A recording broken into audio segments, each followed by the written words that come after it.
Bismillahirrahmanirrahim. Assalamualaikum warahmatullahi wabarakatuh. Alhamdulillahirabbil alamin. Wa bihi nasta'in ala umuri dunya waddin. Wassalatu wassalamu ala asrofil anbiya'i wal mursalin wa ala alihi wa sahbihi ajma'in. Amma ba'du. Anak-anak sekalian, pertama kali kita panjatkan puja dan puji syukur kepada Allah Subhanahu wa taala karena atas rahmat dan karunia-Nya kita masih diberi berbagai nikmat. Yang kedua, semoga salawat dan salam selalu tercurah kepada junjungan kita Nabiullah Muhammad SAW. Dalam kesempatan ini Ustaz bersyukur ya, dan juga mengajak kalian semua untuk bersyukur bahwa kita sudah berjumpa dengan bulan Ramadan, alhamdulillah. Dan ini sudah mencapai pertengahan Ramadan gitu ya. Ini salah satu hal yang perlu kita syukuri karena kita masih diberi nikmat oleh Allah, yaitu berjumpa dengan bulan Ramadan. Nah, dalam kesempatan ini saya ingin menyampaikan tentang satu hal yang menjadi keinginan, tentang satu hal yang menjadi keinginan orang-orang yang sudah meninggal. Cuman masalahnya karena mereka sudah meninggal, mereka nggak bisa lagi mengerjakannya. Jadi ini kesempatan kita bagi yang masih hidup ya, untuk melakukan pekerjaan yang diimpikan orang-orang yang sudah meninggal. Bukan kerjaan, suatu amal yang diimpikan orang-orang yang sudah meninggal. Tapi karena mereka sudah meninggal, ya mereka nggak bisa mengerjakannya. Yang hanya bisa dikerjakan oleh orang-orang yang masih hidup seperti kita. Nah, hal ini dapat kita jumpai dalam surat Al-Munafiqun ayat yang ke-10. Barangkali yang sudah hafal bisa diingat-ingat, yang belum hafal bisa sambil dibuka. Al-Munafiqun ayat 10. Allah Subhanahu wa taala berfirman dalam ayat tersebut, wa anfiqu mimma razaqnakum min qabli ayatiya ahadakumul maut fayaqula rabbi laula akhartani ila ajalin qarib fa asaddaqa wa akum minas sholihin. Jadi anak-anak sekalian, ayat ini ayat ini menggambarkan sebuah simulasi kelak ketika yaumul hisab dan manusia sudah berhadapan dengan Allah Subhanahu wa taala, dan kemudian amal itu sudah ditimbang. Terus kemudian mereka manusia menyadari bahwa ternyata amalnya di dunia itu tidak cukup untuk menjadikan mereka selamat gitu. Sehingga ketika itu mereka memohon pada Allah, meratap ya, laula akhartani, andai saja engkau ya Allah menunda ajalin qarib, waktu kematian kami qarib, sebentar saja.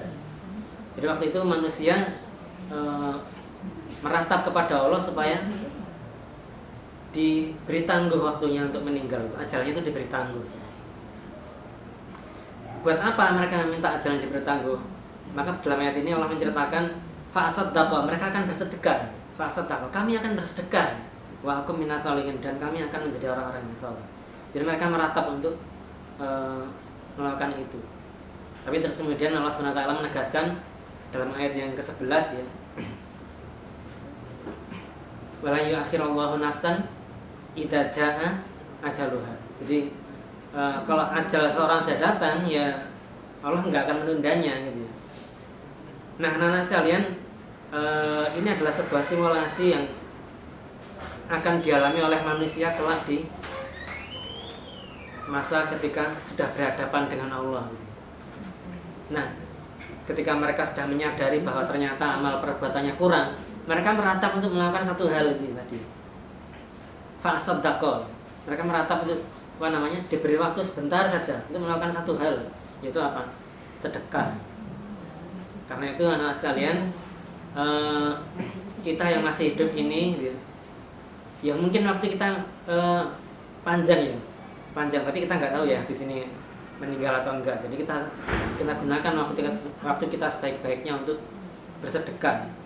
Karena yang diminta oleh orang-orang yang sudah meninggal ini tadi apa? Qarib ya, sebentar saja. Jadi mereka cuma minta waktu sebentar buat apa? Sedekah, untuk menyelamatkan mereka dari siksa Allah.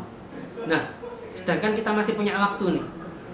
Sebelum kita nanti menyesal dan melakukan hal yang seperti yang diceritakan dalam surat Al-Munafiqun ini, kita gunakan kesempatan hidup kita ini untuk bersedekah dan menjadi orang yang soleh. Nah, berhubung ini bulan Ramadan, bulan dimana pintu surga itu dibuka, pintu neraka ditutup, dan pahala kita di pintu ganjaran dibuka sebesar-besarnya oleh Allah Subhanahu wa taala. Jadi ini kesempatan besar kita untuk bersedekah. Banyak cara bersedekah. Kalau di bulan Ramadan ini biasanya trennya itu adalah berbagi takjil. Buat kalian-kalian yang mungkin punya teman-teman nongkrong gitu ya, atau teman BPI gitu ya, kalian bisa janjian ya, misalnya hari Senin siapa traktir temannya, terus hari Selasa gantian orang yang kedua, hari ketiga dan seterusnya gitu. Jadi enak, nanti masing-masing dapat saling bersedekah.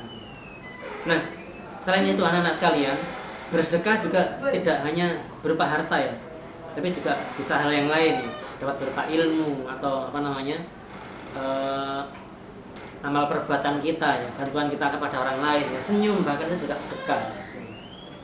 Jadi tidak ada alasan bagi kita untuk tidak bersedekah. Insya Allah itu yang bisa saya sampaikan, tidak berpanjang lebar kali tinggi karena waktunya singkat. Terima kasih atas perhatiannya. Semoga yang kita bahas sore hari ini dapat bermanfaat bagi kita semua, khususnya Ustadz. Mari kita tutup dengan membaca alhamdulillah bersama-sama. Alhamdulillahirrahmanirrahim. Sampai jumpa di lain waktu. Wabillahi taufiq wal hidayah. Assalamualaikum warahmatullahi wabarakatuh.